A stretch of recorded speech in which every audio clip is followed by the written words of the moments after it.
You think you are in control, but let me challenge that belief. If you find yourself snapping at people when they challenge your opinion, if your emotions dictate your decisions, if your mood swings with the approval or disapproval of others, then the truth is, you're not in control. You're being controlled, not by people, not by the world, but by your own undisciplined mind. I've seen this weakness, I've lived it, I've fought it, and I've overcome it. Not because I was born wise or calm, but because I chose to face my inner storms until I could move through life with calm intensity and precise awareness. Real freedom, real strength doesn't come from fighting the outside world. It comes from mastering the world inside your mind.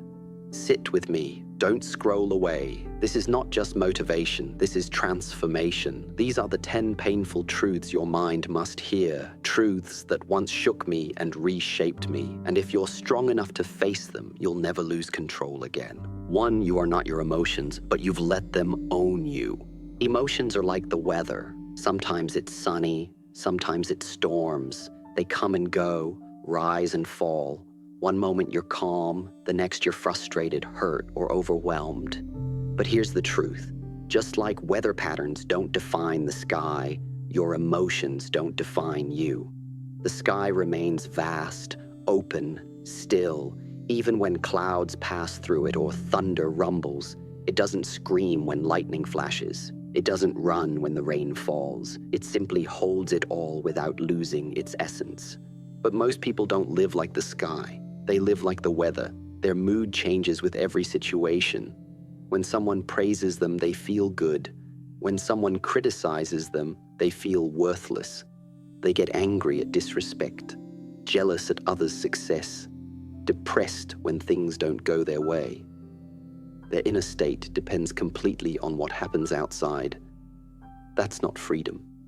That's being controlled. That's emotional slavery because every word, every glance, every little situation has the power to shake you. I didn't escape this overnight. There was a time I thought anger made me strong, that reacting fast meant I was powerful, but all it did was make me a puppet. Someone else pulls the string, and I dance until I made a shift. I stopped trying to fight my emotions and instead started observing them. I didn't suppress them and act like they didn't exist. I didn't deny them and pretend I was always calm. I watched them. I studied them. I realized that anger isn't strength. It's a signal telling you that something needs attention. Sadness isn't a weakness. It's a mirror reflecting what still needs healing. Fear isn't a curse. It's a compass pointing you toward your growth. When I understood this, I stopped being afraid of my emotions. I stopped being ruled by them. And that's when the power shifted. That's when I took control, not over the outside world, but over the only thing that truly matters, my inner world. And when you take that kind of control, when you stop being the weather and start becoming the sky, no one and nothing can move you unless you allow it. That is real freedom. That is real power. That is mastery. 2, if you don't train your mind, it will train you to suffer. Your mind is the most powerful tool you'll ever have, but it can also be the most dangerous enemy if left unchecked. Think of it like a wild horse. If you don't take the time to tame it, train it, and guide it, it will drag you through fear, overreaction, doubt, insecurity, and emotional chaos. It doesn't care where it takes you. It just runs, fueled by your past, your pain, your assumptions, and your unexamined thoughts. And the worst part is, most people have no idea this is even happening. They think they're making decisions consciously, when in truth, it's their untamed mind pulling all the strings. I've seen it in myself. I've seen what happens when the mind is left in chaos. It creates imaginary problems that don't exist. It takes a small issue and turns it into a mountain. It replays past pain on a loop, making you relive moments that are already over. It tells you lies like, you're not enough, you're going to fail, or they don't respect you. And because the mind is so loud, you believe it. And when you believe the lies of your mind, you suffer. Not because the world is hurting you, but because your own thoughts are hurting you more than anything or anyone else ever could. I realized early in my journey that if I didn't take responsibility for the state of my mind, I would always be at the mercy of its chaos. So I began to train it, just like I trained my body. Discipline, focus, repetition. I practiced awareness. I watched my thoughts. I learned how to pause before reacting. I started questioning my inner voice instead of blindly trusting it. I meditated.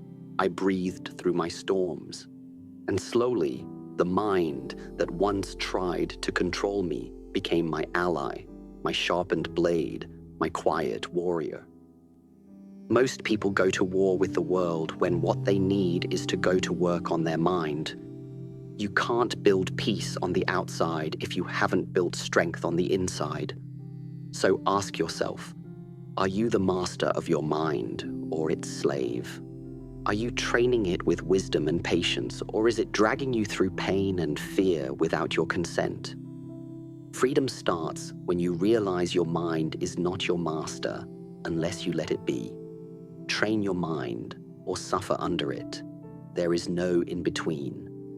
3. Pain is a message, but you've been ignoring it.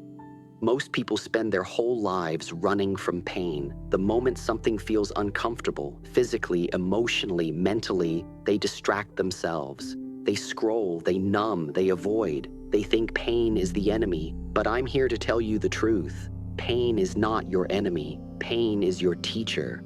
Pain is your messenger. And the reason you suffer more than you need to is because you keep trying to silence a voice that was sent to awaken you. I've known pain, not just the kind that bruises the body, but the kind that breaks the spirit. I've broken bones in training. I've felt the burn of muscles tearing during intense practice. But more than that, I've felt the sting of being rejected, the ache of being overlooked, the wound of being told I wasn't enough because of where I came from, how I looked, or the way I spoke. And do you know what I learned? Pain always shows up for a reason. It's never random. It's never without purpose. Most people want to escape pain as quickly as possible. But when you run from pain, you also run from growth. When you numb it, you also numb the lesson. I did the opposite. I leaned into it. I didn't just feel it, I studied it. I asked myself, why does this hurt? What is this showing me about myself? What part of me is still weak, still unhealed, still afraid? Pain became my compass. It pointed me toward the parts of myself that needed strength, maturity, and truth. Every time I faced pain with awareness, I became stronger, more focused, more aligned. I realized that pain is the fire that burns away illusion. It burns away ego, laziness, weakness, and denial, but only if you let it. If you resist it, it turns into suffering. If you fear it, it turns into paralysis. But if you respect it, it turns into transformation. People often say, "Why me?" when life hurts them. But I ask, what is life trying to teach me right now? Pain doesn't come to destroy you. It comes to reveal what still needs to be healed, what still needs to be sharpened, what still needs to be let go of. And if you're brave enough to face it, not with panic, but with patience, you will walk through it and come out reborn. Pain is not the obstacle, it is the doorway. And behind that doorway is a version of you that is wiser, stronger, and more powerful than you've ever known. But you will never meet that version if you keep running, so stop seeing pain as punishment. Start seeing it as preparation, because everything I've become, I owe to pain I once thought would break me. 4, you think control is strength, but it's actually fear in disguise. So many people walk through life with a tight grip on everything around them. They try to control how others see them, control the outcome of every situation, control the behavior of people who were never meant to be controlled. And they believe that this obsession with control makes them strong. But let me break that illusion for you. It doesn't. It makes them anxious. It makes them rigid. It makes them fearful. Because the truth is, behind every need to control is a deep fear. Fear of failure, fear of being hurt, fear of the unknown. I've been there. In the early days of my journey, I wanted everything to go my way. I wanted people to respect me exactly how I envisioned. I wanted every fight to unfold precisely how I planned. I wanted perfection, predictability, order. But life doesn't care about your plans. People will misunderstand you. Things will go wrong. Your path will curve in ways you never expected. And if you cling too tightly to control, life will feel like a constant war, a battle you keep losing, not because the world is against you, but because you're resisting the very flow of life itself. That's when I learned one of the most powerful truths of my life. Control is not power. Alignment is. The more I tried to force the world to bend to my expectations, the more frustrated I became. But when I let go, when I flowed instead of resisted, everything changed.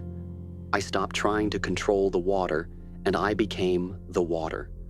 I stopped trying to bend life to my will, and instead, I adapted to its movement while holding my core steady. You see, water doesn't fight. It doesn't panic. It doesn't hold on too tightly. But it shapes mountains. It carves valleys. It finds a way through even the hardest stone, not by force, but by flow. And that, to me, became the symbol of real strength. So many people confuse control with confidence. But control is built on fear. Fear of letting go. Fear of being vulnerable. Fear of uncertainty. Real confidence doesn't need to force anything. It doesn't demand that things go a certain way. It trusts, it adjusts, it moves with presence and clarity, not panic and desperation. I stopped asking, how can I make this happen exactly the way I want? And started asking, how can I show up fully, stay aligned with my purpose, and trust the flow? And when I did that, when I loosened the grip, I discovered a new kind of power. Not the kind that dominates others, but the kind that commands myself. Letting go of control doesn't mean giving up. It means rising above the need to manipulate. It means trusting your preparation, your mindset, your values, and allowing life to unfold as you walk through it with presence. That is not weakness. That is wisdom. So ask yourself honestly, are you truly strong, or are you just scared to let go? Because real power, the kind that brings peace and mastery, comes when you stop gripping and start flowing. 5. Your ego is the real enemy, not the world around you. It's easy to believe that the people around you are your problem, that the critics, the competition, the doubters, they're the ones holding you back. But let me tell you the truth that most people spend their whole lives avoiding. Your real enemy is not outside of you. It's not your boss. It's not your past. It's not the person who disrespected you or the one who left you. The real enemy is your ego, the voice inside your head that whispers, "You're always right. You're better than them. You don't need to change, or worse, you already know everything." I've seen firsthand how seductive the ego can be. In my early journey, when I started gaining recognition, when people began to praise me, I felt invincible. And in that feeling, the ego crept in. It told me I had nothing left to learn, that I was untouchable, that growth was optional. But I soon discovered that the more I listened to my ego, the more disconnected I became from truth. Because the ego doesn't want truth, it wants comfort. It wants superiority. It wants validation. And it will fight anything that threatens its illusion of control.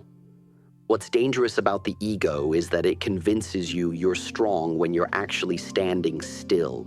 It tells you you're advancing when really you're just repeating the same patterns, avoiding growth, avoiding humility. It stops you from asking for help. It keeps you from listening to feedback. It pushes away wisdom and calls it weakness.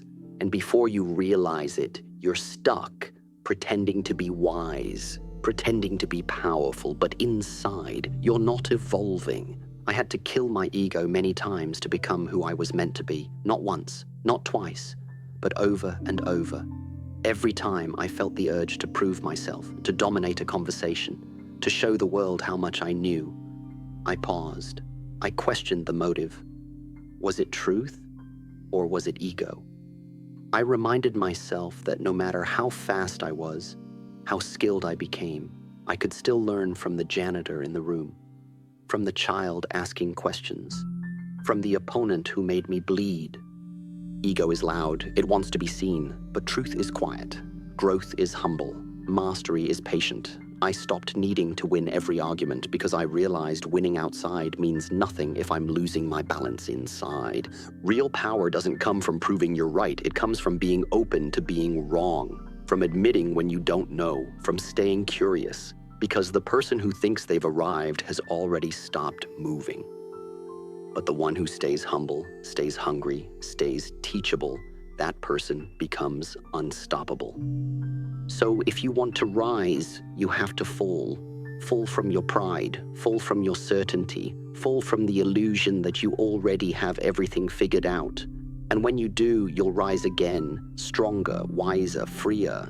Because the moment you silence your ego is the moment you start hearing the voice of your higher self.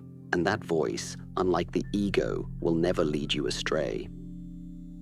6. Most of what you fear is an illusion. Fear is one of the most powerful forces in the world, not because it's real, but because you believe it is. Most of the things you're afraid of aren't actually happening. They live in your imagination. They grow in your thoughts. They whisper in your mind. What if they don't like me? What if I fail? What if I look foolish? And every time you listen, you give those shadows the power to shape your life. I've felt fear. You may think I was fearless because of how I moved, how I spoke, how I fought. But let me be honest with you. I wasn't born fearless.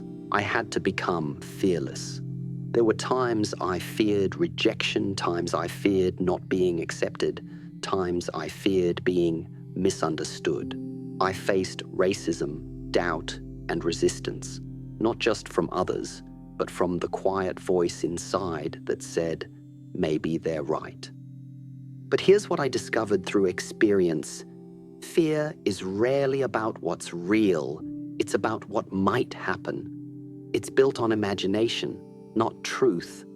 Your mind plays scenes of disaster like a movie, but none of it is actually happening. You're afraid of a future that hasn't even arrived. You're afraid of things that exist only in thought, not in the real world. The danger of this is simple. When you believe those thoughts, they become real for you. You start shrinking. You play it safe. You stop speaking up. Stop chasing your dreams. Stop being bold. Not because anything actually stopped you, but because you believed the illusion in your head. That's how fear wins, not by force, but by deception. So what did I do? I started challenging every fear. I didn't fight it with anger. I faced it with clarity. I asked myself, is this fear based on a real threat, or just a story my mind is telling me? Most of the time, it was just a story, and the moment I saw that, the fear began to dissolve. You must understand something very clearly. Fear will never fully disappear from your life. It's part of being human. But what you can do, what you must do, is stop letting it make decisions for you. Feel the fear and move anyway. Speak anyway. Act anyway. Because courage isn't the absence of fear. It's the refusal to let fear control you. When I stood in front of cameras that didn't want me, when I entered arenas where people doubted me, when I taught philosophies that were mocked, I didn't wait for fear to vanish. I walked into it, I moved through it, and on the other side, I didn't just find confidence, I found freedom. So the next time fear rises inside you, pause, breathe. Ask yourself, is this danger or is this just discomfort? If it's just discomfort, then step forward. Because every time you act in spite of fear, you break its grip a little more, and eventually fear stops being your master. It becomes your shadow, always behind you but never in your way. Freedom from fear doesn't come from waiting for it to go away. It comes from understanding it's an illusion and choosing again and again to live beyond it. 7. Your need for validation is a cage. Let me ask you something. How much of your life is shaped by what others think of you? How many times have you made a decision, not because it was right for your soul, but because you wanted to be liked, accepted, admired? This need for validation, this craving for applause, for approval, for recognition, it's one of the most silent and dangerous prisons you can ever live in. And many people are trapped in it without even knowing. I know because I lived in that prison too. There was a time in my life when I wanted people to see me a certain way. I wanted them to respect me, to recognize my abilities, to acknowledge my worth. When they applauded, I felt strong. When they criticized, I felt small. My emotional state rose and fell based on the opinions of others. And for a while, I mistook that roller coaster for passion. But it wasn't passion, it was dependence. And dependence is not freedom. Here's the truth. When your self-worth depends on outside approval, you become a slave to everyone's opinions. One compliment lifts you. One insult destroys you. One like on social media makes your day. One ignored message ruins your peace. That is not strength. That is vulnerability in disguise. You may look confident on the surface, but inside your value is being rented out to others. People who don't even know you, people who don't walk your path, people whose validation will never truly fill you. I had to break that cycle. I had to get honest with myself and ask, why do I need them to see me a certain way? And the answer was simple. I hadn't yet seen myself clearly. I hadn't accepted who I was without the applause. So I did the hardest thing anyone can do. I turned inward. I stopped asking the world to tell me who I was and started building that truth for myself, not with ego, but with awareness, not with noise, but with silence. I practiced showing up fully without needing a reaction. I spoke truths that others didn't clap for. I stayed silent when I could have sought attention. And in that silence, I found something powerful. I was enough without being seen. I was strong without being praised. I was grounded without being noticed, and that to me was real freedom. You must understand there is nothing wrong with being appreciated. We all want to feel seen and valued, but the moment you need it to feel complete, you've given away your power. You've placed your peace in the hands of strangers. And when you do that, they control how you feel, how you act, even how you see yourself. So ask yourself, are you living for your soul or for their eyes? Are you making decisions based on what's right or what will get the most approval? Because the more you rely on validation, the more you abandon your truth. And the more you abandon your truth, the more lost you become, no matter how loudly they cheer for you. Real strength is when you can walk into a room and not care who notices. Real power is when you can post your truth and not wait for the likes. Real peace is when you can be invisible and still know your worth. Don't perform for the crowd, perform for your purpose. Because when you know who you are, you stop needing anyone else to tell you. 8. Stillness is the sharpest sword you can carry. In the world we live in, people often mistake noise for power. They think moving fast means they're progressing. They think reacting quickly means they're strong.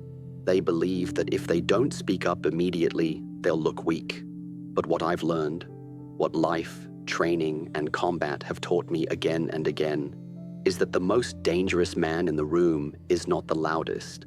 It's the one who is still, calm, unshaken, present. You see, stillness is not the absence of action, it's the mastery of it. It's the ability to wait with intention, to observe without being pulled into chaos, to think deeply before making a move. In martial arts, if you react too fast, You expose yourself, you leave openings, you make mistakes.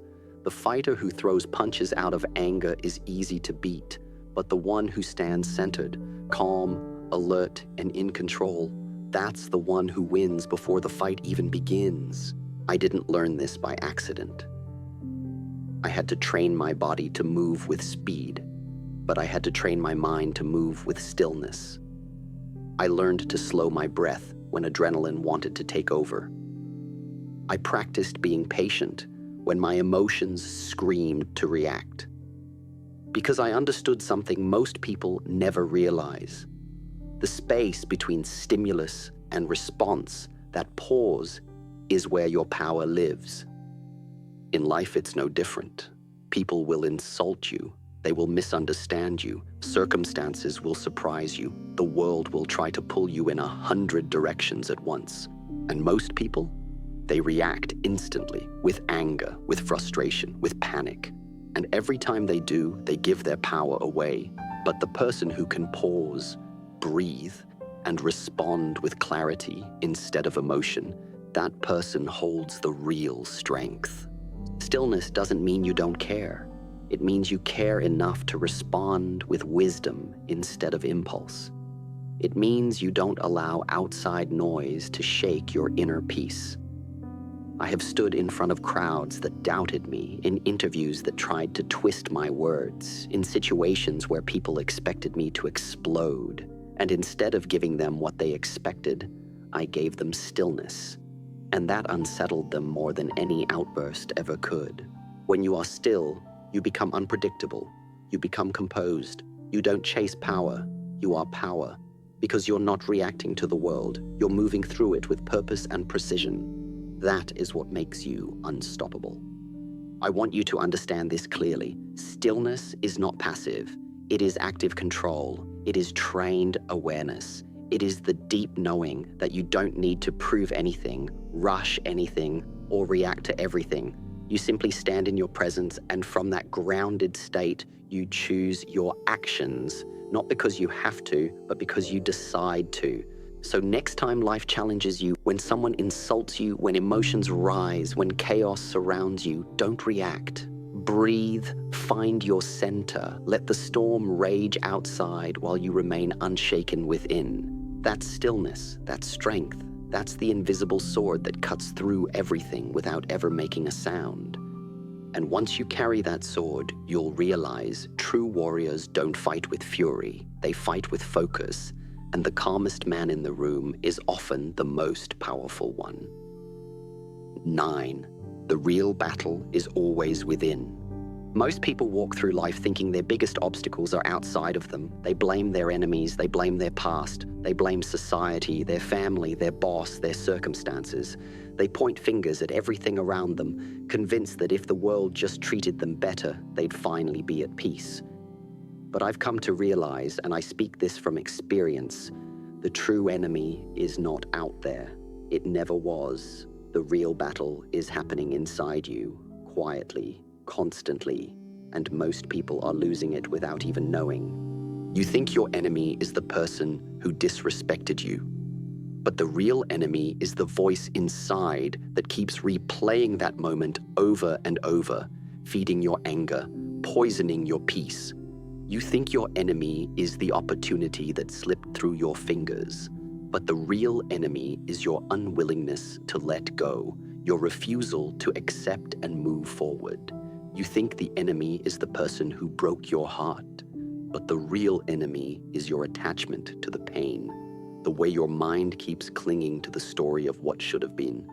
I've faced opponents in the ring. I've been challenged physically, emotionally, and spiritually, but none of them were harder to overcome than the version of me that lived in my own mind, the version that doubted my worth, that reacted out of pride, that feared failure, that resisted change.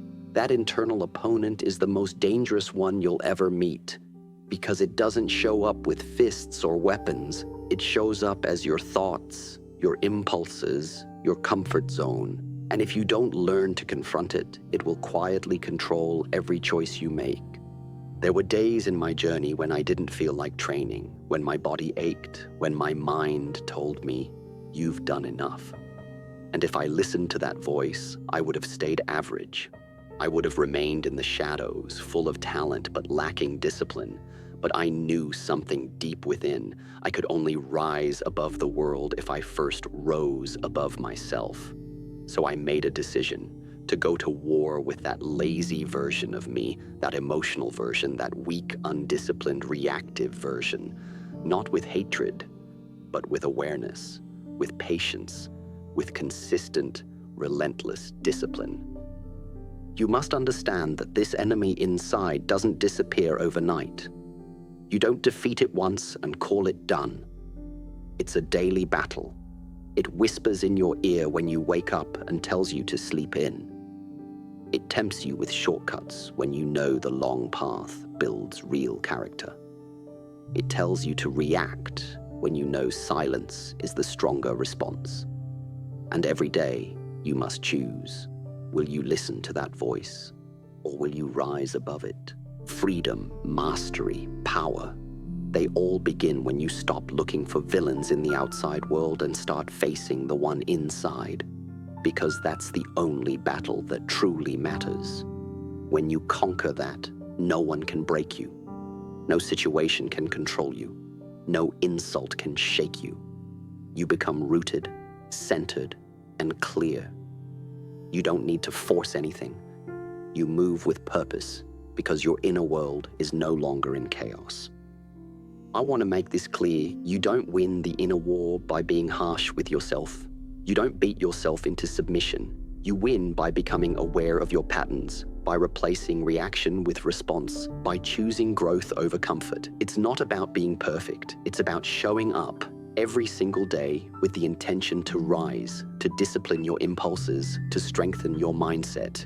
You won't always get it right. I didn't. There were times I lost that battle. I reacted when I should have paused. I let my ego speak when I should have stayed silent. But every mistake became a lesson. Every setback became a mirror. And eventually, those daily victories, those small wins over the self, built a foundation so strong nothing external could shake it. So don't waste your life fighting shadows. Don't exhaust yourself trying to change what's outside.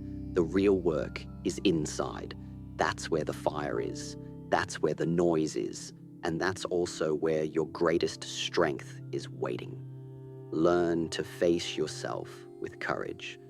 Learn to quiet the voice that keeps you small. And when you do, the outside world won't be a battlefield anymore. It will become your playground, because you'll no longer be reacting from weakness, but responding from mastery. And that is the real victory. 10. You will never be free until you stop reacting to everything. Let me speak to you plainly. You say you want freedom. You say you want peace. You say you want control over your life. But how can you ever be free when every little thing outside of you has the power to shake your soul? One disrespectful comment ruins your whole day. One person not texting back makes you question your worth. One failure causes you to question your purpose. One setback and you fall apart. That's not freedom. That's slavery. Slavery to the world around you, slavery to your own emotions, slavery to the noise that never stops unless you make it stop. I used to react like that. If someone disrespected me, I felt the fire rise in my chest. I wanted to strike back. If someone doubted me, I wanted to prove them wrong instantly. If something didn't go the way I planned, I let frustration grip me like chains. But then I realized something very important. As long as I let the outside world determine my inner state, I was not in control. I was just bouncing from one emotion to the next, from one trigger to another, living like a leaf in the wind, tossed and turned by whatever blew my way. That's when I understood the most painful and liberating truth of all. Real power begins when you stop reacting. You see, reacting is easy. Anyone can react. It takes no discipline to snap, no awareness to get offended, no strength to explode in anger. A child can do that. But to pause, to breathe, to feel the emotion rise in your body and still choose to stay calm, to stay centered, to respond with purpose instead of impulse. That requires mastery. That requires you to rise above the animal instinct and enter into a higher version of yourself. In martial arts, reacting emotionally gets you beaten. You swing too early and you leave yourself open. You rush in without focus and you get knocked out. But when you stay centered, when you respond, not react, you see things clearly. You become dangerous not because of your aggression, but because of your calm. Because calmness under pressure is the highest form of power. The same applies to life. Life will test you. People will test you. You will be misunderstood, misjudged, overlooked, and challenged. But if you live your life constantly reacting to every person, every moment, every inconvenience, you're not living, you're just surviving. You're being controlled by everything except your own will. I had to train this into myself. It didn't come naturally. I practiced silence when I wanted to speak. I practiced walking away when my pride screamed to stay and fight. I trained my breath to stay slow even when my heart raced. And over time, I built a space between stimulus and response. That space, that tiny pause, is where your freedom lives. It's where your power sits quietly, waiting for you to notice it. When you create that space, the world no longer owns you. The insults bounce off. The stress passes through. The noise becomes background. Because you are no longer reacting blindly, you are responding deliberately. That doesn't mean you don't care. It means you care enough to act with clarity instead of chaos. Most people think freedom means doing whatever you want, whenever you want. But that's not freedom, that's impulse. Real freedom is when nothing controls you. Not people, not emotions, not fear, not approval, not rejection, not even your own thoughts. Freedom is when you can sit in the storm and be unmoved, not because you're cold, but because you're grounded. You've trained your mind to serve your peace, not sabotage it. So I ask you now, how many things still control you? How many situations still drag you into emotional chaos? How many people can still steal your energy with a few careless words? Until you break that pattern, you will never be truly free. You will always be a slave, dressed in the illusion of strength, but weak on the inside. But once you stop reacting to everything, everything changes. You become lighter, sharper, wiser. You start living from a place of stillness and awareness instead of survival and defense. You don't just move through life, you command it. And the world notices. Because when a person walks without reacting, without explaining, without defending every move, they carry a power that cannot be faked, a peace that cannot be disturbed. That's the kind of man I worked to become. Not a fighter of flesh, but a master of mind. So remember this, control is not about dominating others. It's about dominating your own reactions. Master your impulses and you master your reality. And when you reach that level, nothing, no insult, no failure, no storm can shake the ground beneath your feet. You don't just win, you become untouchable. That is real freedom.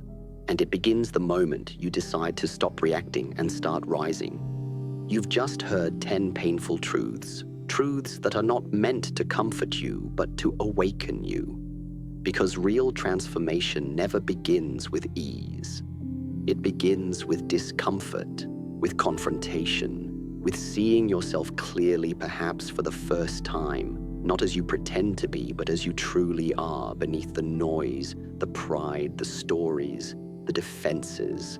Let me be clear, the battle we're talking about isn't a dramatic showdown. It doesn't happen on a stage. It doesn't involve crowds or cameras. It happens silently, in the shadows of your everyday life. It happens when you choose stillness instead of reaction, discipline instead of indulgence, truth instead of ego, growth instead of comfort. People ask me, how did you become Bruce Lee? But they ask the wrong question. The real question is, how many versions of myself did I have to defeat before I could become the one I was meant to be? The answer Many. The angry version, the insecure version, the arrogant version, the reactive, undisciplined, approval-seeking version. I had to meet all of them, not with hatred, but with awareness, and I had to let them die so that my higher self could rise. That is the journey I've shared with you today, not the story of fighting opponents, but of mastering the greatest battlefield, the mind. And it is a battle you will have to face too if you want to be free. Not kind of free, not temporarily peaceful, but truly free, unshaken, undisturbed, unmoved by the chaos of the world. You cannot buy that freedom. You cannot fake it. You must earn it every single day by choosing to become conscious of your reactions, by choosing not to be ruled by fear, by breaking the addiction to validation, by stepping out of the cage of ego and walking through the fire of your pain without turning away. And yes, it will hurt, but that hurt is holy. It is not there to destroy you. It is there to refine you. It is not your enemy. It is your passage to clarity, to power, to mastery. So now the choice stands before you. You can keep reacting to life, trapped in emotion, chasing approval, blaming others, addicted to comfort. Or you can rise, you can slow down, you can train your mind, you can step back, observe, and take control, not over others, but over yourself. And when you do that, when your calm becomes your armor, your awareness becomes your guide, and your stillness becomes your sword, then, and only then, will you understand what true freedom actually feels like. Not loud, not dramatic, but quiet, centered, deeply powerful. Don't live as a slave to your mind. Train it, master it, discipline it. Because when you stop being ruled by everything around you, you start becoming everything within you. And that is when the world will see who you really are. A force, a presence, a mind untouchable, a warrior, not just in body, but in soul.